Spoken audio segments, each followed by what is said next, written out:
پیارا وطن ملک پاکستان عالمی طور پر جن معروضی حالات سے گزر رہا ہے، ایسے حالات میں نبی کریم علیہ الصلاۃ والسلام کی ناموس کی حفاظت کے لیے نکلنا، آگے بڑھنا، یہ ہر مسلمان کا ایمانی اور آئینی تقاضا ہے۔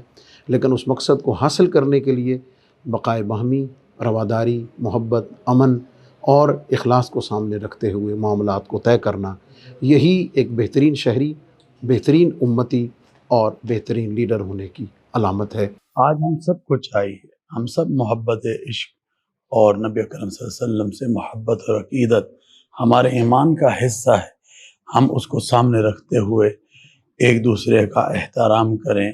جو بھی معاملات احتجاج حق ہے اور لوگ کرتے ہیں، مگر مقصد اس کا یہ نہیں ہے کہ ہم املاک کو نقصان پہنچائیں یا انسانوں کو نقصان پہنچائیں۔ ہمیں چاہیے کہ ہمارے جو مطالبات ہیں وہ آئین پاکستان کو سامنے رکھتے ہوئے ان کو پیش کریں۔